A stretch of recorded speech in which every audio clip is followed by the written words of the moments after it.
Hi friends, आप सभी का आपके अपने यूट्यूब चैनल यूपीएससी इन्फो 24 में स्वागत है। तो दोस्तों, हम उम्मीद करते हैं कि आप सभी लोग स्वस्थ होंगे और खुश होंगे। फ्रेंड्स, ये जो वीडियो है पीजीटी नागरिक शास्त्र का भाग 192 है। तो अगर आप TGT, PGT, LT grade, GIC, KVS exam और नवोदय की तैयारी कर रहे हैं तो ये वीडियो आपके लिए है। दोस्तों, आज का जो वीडियो है वो 21 नंबर क्वेश्चन से शुरू होगा, जो इस वीडियो का पहला क्वेश्चन होगा और क्वेश्चन के साथ साथ आपको व्याख्या भी देखने को मिलेगा। तो स्टार्ट करते हैं आज का पहला नंबर क्वेश्चन। क्वेश्चन है फ्रेंड्स, जॉन लॉक के अनुसार व्यक्ति के प्राकृतिक अधिकार है। ऑप्शन ए है जीवन, स्वतंत्रता एवं संपत्ति का अधिकार। ऑप्शन बी है समानता एवं सुरक्षा का अधिकार। ऑप्शन सी है रोजगार, स्वास्थ्य एवं शिक्षा का अधिकार। ऑप्शन डी है उपर्युक्त सभी। आंसर हो जाएगा दोस्तों ए सही हो जाएगा आपका, जीवन, स्वतंत्रता एवं संपत्ति का अधिकार। तो जॉन लॉक ने प्राकृतिक अधिकार किसे माना है? तो प्राकृतिक अधिकार जो माना है वह कौन कौन है? जीवन, स्वतंत्रता और संपत्ति के अधिकार को उसने प्राकृतिक अधिकार माना है। ऑप्शन ए सही है। व्याख्या देखिए, थोड़ा और क्लियर हो जाएगा। जॉन लॉक ने जीवन, स्वतंत्रता और संपत्ति के अधिकार को प्राकृतिक अधिकार माना है। उसने तर्क दिया है कि मनुष्य इन्हीं अधिकारों की रक्षा के लिए नागरिक समाज या राज्य का निर्माण करते हैं। जो मनुष्य हैं इन्हीं अधिकारों की रक्षा के लिए नागरिक समाज या राज्य का क्या करते हैं? निर्माण करते हैं। आगे देखिए, मनुष्य प्राकृतिक दशा में भी स्वभाव से जो प्राकृतिक कानून है उसका क्या करते हैं? पालन करते हैं, ऐसा जॉन लॉक का मानना था। आगे चलते हैं, 22 नंबर क्वेश्चन देखते हैं, जो बहुत ही अच्छा क्वेश्चन है, इंपॉर्टेंट क्वेश्चन है। राजनीतिक पार्टी की श्रेणी प्राप्त करने के लिए किसी भारतीय राजनीतिक पार्टी को कम से कम कितने राज्यों में मतों के आधार पर मान्यता प्राप्त करना आवश्यक है? राजनीतिक अगर कोई पार्टी राष्ट्रीय पार्टी बन रहा है तो उस पार्टी को कम से कम कितने राज्यों में मतों के आधार पर मान्यता प्राप्त करना आवश्यक है, ये बताना है। ऑप्शन ए है 3, ऑप्शन बी है 4, ऑप्शन सी है 5, ऑप्शन डी है 6। तो आंसर हो जाएगा दोस्तों बी, इसका आंसर सही हो जाएगा। 22 का बी सही है, कम से कम 4 है। ठीक है, 4 राज्यों में उसे क्या है? मतों के आधार पे कुछ मत उसको प्राप्त करने पड़ेंगे। व्याख्या देख लेते हैं। यदि कोई दल 4 राज्यों में राजनीतिक दल के रूप में निर्वाचन आयोग द्वारा मान्यता प्राप्त है तो उसे राष्ट्रीय दल के रूप में चुनाव आयोग द्वारा मान्यता प्रदान कर दी जाएगी। उस दल को भी राष्ट्रीय राजनीतिक दल के रूप में मान्यता दी जाती है जिसने राज्य के लोकसभा असाधारण निर्वाचन में कुल पड़े मतों का 4% प्राप्त किया हो। तो 4 राज्यों में कम से कम 4% जो है मत प्राप्त किया हो तो उसे क्या है? राष्ट्रीय दल का मतलब मान्यता मिल जाता है। तो इसको थोड़ा एक क्लियर कर लीजिएगा कि 4 है कि 6 है, ये वाला थोड़ा देख लीजिएगा। 4% ही है तो इसको आप देख लीजिएगा कि 4 है कि 6 है, इस पर थोड़ा सा आप अच्छे से निगाह बना लीजिएगा। आगे देखते हैं दोस्तों। वैसे भी आम आदमी पार्टी अभी आपका इस समय जो है दिल्ली की आम आदमी पार्टी ने कई जगह चुनाव लड़ा है। तो जैसे आपका पहले पंजाब में इसका कुछ सीट था और इसके बाद दिल्ली में था और अब गुजरात में भी है और कुछ हिमाचल प्रदेश में भी उठ पा गया है। तो इस वजह से उसको राजनीतिक पार्टी का दर्जा मिल गया, राष्ट्रीय पार्टी। ठीक है, आगे चलते हैं। 23 नंबर क्वेश्चन, शक्ति विभाजन के सिद्धांत को विस्तार पूर्वक उपस्थित कर उसे राजनीतिक विज्ञान मौलिक सिद्धांत बना देने का श्रेय किस राजनीतिक विचारक को जाता है? शक्ति जो विभाजन के सिद्धांत को विस्तार पूर्वक उपस्थित कर उसे राजनीतिक विज्ञान का मौलिक सिद्धांत बना देने का जो श्रेय दिया जाता है वो किस विचारक को दिया जाता है? ऑप्शन ए है बोधा को, ऑप्शन बी है जॉन लॉक को, ऑप्शन सी है मॉन्टेस्क्यू को, ऑप्शन डी है वेंथम को। तो आंसर हो जाएगा दोस्तों मॉन्टेस्क्यू, आपका आंसर सी सही है। व्याख्या देख लीजिए।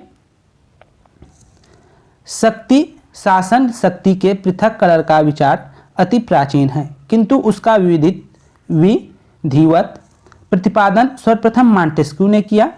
इंग्लैंड की राजनीतिक व्यवस्था से प्रेरित होकर एक सिद्धांत के रूप में शक्ति पृथक्करण का उपयोग और वैज्ञानिक प्रतिपादन मॉन्टेस्क्यू द्वारा अपनी पुस्तक कानून की आत्मा में किया गया। जो कानून की आत्मा थी उसमें किया गया था। और कानून की जो आत्मा है उस पुस्तक को इंग्लिश में क्या कहते हैं? कानून की आत्मा को स्पिरिटिस ऑफ लॉज कहते हैं। इसको आप याद रखेंगे, लॉ।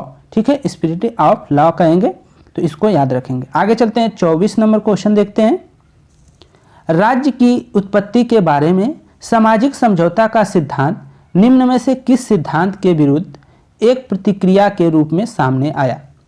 राज्य की उत्पत्ति के बारे में सामाजिक समझौता का सिद्धांत निम्न में से किस सिद्धांत के विरुद्ध एक प्रतिक्रिया के रूप में सामने आया था, ये बताना है। ऑप्शन ए है शक्ति सिद्धांत, ऑप्शन बी है ऐतिहासिक सिद्धांत, ऑप्शन सी है दैविक सिद्धांत, ऑप्शन डी है मार्क्सवादी सिद्धांत। तो आंसर हो जाएगा दोस्तों 24 का आपका सी सही हो जाएगा। दैविक सिद्धांत का जो है विरोध में ही लाया गया था राज्य की जो है उत्पत्ति का सामाजिक समझौता का सिद्धांत। ऑप्शन सी आपका सही है। व्याख्या देख लीजिए इसका। सामाजिक समझौता का सिद्धांत राज्य की उत्पत्ति के बारे में दैविक सिद्धांत के विरुद्ध एक प्रतिक्रिया है। उदारवादी परंपरा में राज्य की उत्पत्ति तथा कानून के दो सिद्धांत प्रचलित हैं। सामाजिक समझौता का सिद्धांत तथा ऐतिहासिक विकासवादी सिद्धांत 17वीं-18वीं शताब्दी तथा राजनीतिक विचारधारा में सामाजिक समझौता का सिद्धांत अत्यंत महत्वपूर्ण था।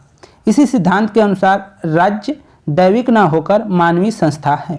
हाब्स लाख रूसो ने इस सिद्धांत का समर्थन किया है। जो सामाजिक समझौता का सिद्धांत है उसके समर्थक में कौन है मुख्य रूप से? तो तीन विचारक हैं, हाब्स लाख रूसो, इनको याद रखिएगा। दोस्तों अगर आप इनके पुस्तकों के बारे में विस्तृत रूप से अगर कमेंट बॉक्स में लिख सकते हैं तो प्लीज़ लिखें और विस्तार से इनके बारे में बताएं कि इन्होंने कौन कौन सी पुस्तकों की रचना की है। आगे चलते हैं। भारतीय संविधान के अनुसार तथ्यात्मक संप्रभुता निवास करती है। भारतीय संविधान के अनुसार तथ्यात्मक संप्रभुता किसमें निवास करती है? ऑप्शन ए है संसद में, ऑप्शन बी है राष्ट्रपति में, ऑप्शन सी है प्रधानमंत्री में, ऑप्शन डी है जनता में। तो आंसर क्या हो जाएगा दोस्तों? डी सही हो जाएगा, जनता में। भारतीय संविधान के अनुसार जो है तथ्यात्मक संप्रभुता जनता में निवास करती है। ऑप्शन डी सही है। व्याख्या देखिए। तथ्यात्मक संप्रभुता राजनीतिक प्रभुसत्ता से इस अर्थ से अलग है। तथ्यात्मक संप्रभुता या कहे या प्रभुसत्ता, तथ्यात्मक प्रभुसत्ता राजनीतिक प्रभुसत्ता से इस अर्थ में अलग है कि जहां राजनीतिक प्रभुसत्ता का आशय किसी छोटे समुदाय, कुलीन वर्ग तथा अथवा असंगठित शक्ति से होता है, वहीं तथ्यात्मक प्रभुसत्ता जनता में निवास करती है। इसको आप एक बार दोबारा पढ़ लीजिएगा रोककर। आगे देखते हैं 26 नंबर क्वेश्चन। अरस्तु किस क्रांति सिद्धांत का समर्थक है? अरस्तु किस क्रांति सिद्धांत का समर्थक है? ऑप्शन ए है परंपरावादी, ऑप्शन बी है नव उदारवादी, ऑप्शन सी है मार्क्सवादी, ऑप्शन डी है प्रकार्यवादी। तो आंसर क्या हो जाएगा? इसका आंसर हो जाएगा दोस्तों 26 का बी सही हो जाएगा, नव उदारवादी। अरस्तु किस सिद्धांत क्रांति सिद्धांत का समर्थक है? तो आंसर हो जाएगा नव उदारवादी सिद्धांत का समर्थक है। व्याख्या देख लीजिए। अरस्तु के द्वारा क्रांति शब्द का प्रयोग फ्रेंच क्रांति या साम्यवादी क्रांति के अर्थ में नहीं किया गया है, वरना उसके अनुसार राज्य संविधान या शासन सत्ता में होने वाले प्रत्येक परिवर्तन क्रांति है। ठीक है, अरस्तु के अनुसार क्या है? क्रांति का मेन सिद्धांत क्या है? राज्य या संविधान या शासन में जो भी परिवर्तन होने वाला होता है, प्रत्येक परिवर्तन क्या है? एक प्रकार से क्रांति है, ऐसा मानना है आपके अरस्तु का। आगे चलते हैं दोस्तों। अगला क्वेश्चन है 27 नंबर। आचार्य कौटिल्य ने राज्य को किस रूप में देखा है?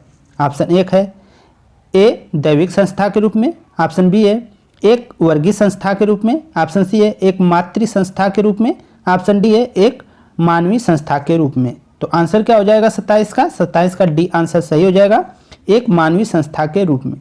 आचार्य कौटिल्य ने राज्य को किस रूप में देखा है? तो आंसर हो जाएगा एक मानवीय संस्था के रूप में। व्याख्या देखिए। कौटिल्य ने राज्य की उत्पत्ति के संबंध में सामाजिक समझौते के सिद्धांत को स्वीकार किया है। उसने राज्य के रूप में विश्वास किया है। उसने राज्य के सावयवी रूप में विश्वास किया है तथा उसके मतानुसार राज्य की 7 प्रकृतियां हैं। क्या क्या है दोस्तों? राज्य के 7 प्रकृतियां है या अंग हैं। क्या क्या हैं? स्वामी, अमात्य, जनपद, दुर्ग, कोष, दंड और मित्र। इसको आप जरूर याद रखिएगा। स्वामी, अमात्य, जनपद, दुर्ग, कोष, दंड और मित्र क्या क्या है, इसको आप जरूर नोट कर लीजिएगा दोस्तों। यहाँ से क्वेश्चन पूछा जाता है कि कौटिल्य के अनुसार राज्य की कितने अंग हैं, कौन महत्वपूर्ण अंग है, ये पूछा जाएगा। या 7 प्रकृतियाँ कौन कौन है, ये पूछा जाएगा। तो इसको आप याद रखिएगा। इसमें से 4 देगा, 3 देगा, 1 नहीं देगा और उसको आपको बताना पड़ता है। यहीं से क्वेश्चन बार बार पूछा जाता है। आगे चलते हैं, 28 नंबर क्वेश्चन देखते हैं। राष्ट्रपति के निर्वाचन में भाग लेते हैं। राष्ट्रपति के निर्वाचन में कौन भाग लेता है? संसद के दोनों सदनों के सदस्य, ऑप्शन बी है लोकसभा के सदस्य, ऑप्शन सी है राज्यसभा के सदस्य, ऑप्शन डी है संसद के दोनों सदनों के निर्वाचित सदस्य तथा राज्यों और केंद्र शासित प्रदेशों के विधानसभाओं के निर्वाचित सदस्य। तो आंसर आपका डी सही हो जाएगा दोस्तों। ये निर्वाचन मंडल राष्ट्रपति के निर्वाचन में भाग लेते हैं। ऑप्शन डी आपका सही है। व्याख्या देख लीजिए। भारतीय संविधान के अनुच्छेद 54 के अनुसार राष्ट्रपति के निर्वाचन में संसद के दोनों सदनों के निर्वाचित सदस्य तथा राज्यों और केंद्र शासित प्रदेशों के विधानसभाओं के निर्वाचित सदस्य भाग लेते हैं। भारत का राष्ट्रपति अप्रत्यक्ष निर्वाचन द्वारा चुना जाता है। जो भारत का राष्ट्रपति होता है वो अप्रत्यक्ष निर्वाचन द्वारा चुना जाता है, सीधे निर्वाचन द्वारा नहीं। सीधे निर्वाचन द्वारा जो चुने जाते हैं वो लोकसभा के चुनाव में होता है वो वाला, और बाकी के जो उपराष्ट्रपति हैं और राष्ट्रपति इनका अप्रत्यक्ष निर्वाचन से चुनाव होता है। इसको याद रखिएगा। राष्ट्रपति का निर्वाचन एक ऐसे निर्वाचक मंडल या गण के सदस्यों द्वारा किया जाता है जिसमें क संसद के दोनों सदनों के निर्वाचित सदस्य होते हैं। दोनों सदनों से लोकसभा और राज्यसभा के निर्वाचित सदस्य मनोनीत नहीं शामिल होते हैं उसमें। राज्यों के राज्य विधान सभाओं और 17वें संविधान संशोधन के अनुसार संघीय क्षेत्रों की दिल्ली तथा पांडिचेरी विधानसभाओं के निर्वाचित सदस्य ही सम्मिलित होंगे। जो होते हैं निर्वाचित होते हैं लोकसभा के निर्वाचित सदस्य और राज्यसभा के निर्वाचित सदस्य, और जो विधानसभाएं हैं उनके जो निर्वाचित सदस्य क्या होते हैं, सम्मिलित होते हैं, चाहे वो केंद्र के हो, चाहे वो राज्य के हो, चाहे संघीय क्षेत्र के हों। आगे चलते हैं दोस्तों, 29 नंबर क्वेश्चन देखते हैं। भारत के राष्ट्रपति पर महाभियोग लगाने का अधिकार है। बहुत इंपॉर्टेंट क्वेश्चन है। ऑप्शन ए है सर्वोच्च न्यायालय को, ऑप्शन बी है लोकसभा अध्यक्ष को, ऑप्शन सी है संसद के दोनों सदनों को, ऑप्शन डी है प्रधानमंत्री को। तो आंसर क्या हो जाएगा दोस्तों कि संसद के दोनों सदनों को। भारत के जो राष्ट्रपति होते हैं उस पर महाभियोग दोनों सदन लगा सकते हैं, चाहे वो लोकसभा या राज्यसभा। तो आंसर आपका सी सही होता है। व्याख्या देख लीजिए। भारतीय संविधान के अनुच्छेद 61 के अनुसार, किस अनुच्छेद के अनुसार? तो अनुच्छेद 61 के अनुसार राष्ट्रपति पर महाभियोग का आरोप संसद के किसी सदन द्वारा लगाया जा सकता है, लेकिन ऐसा कोई भी आरोप तब तक नहीं लगाया जा सकता जब तक कि पहला है प्रस्तावित आरोप एक संकल्प के रूप में न हो, जो कम से कम 14 दिन की लिखित सूची देने के बाद न प्रस्तुत किया हो। मतलब आपको 14 दिन पहले लिखित सूची देना पड़ेगा।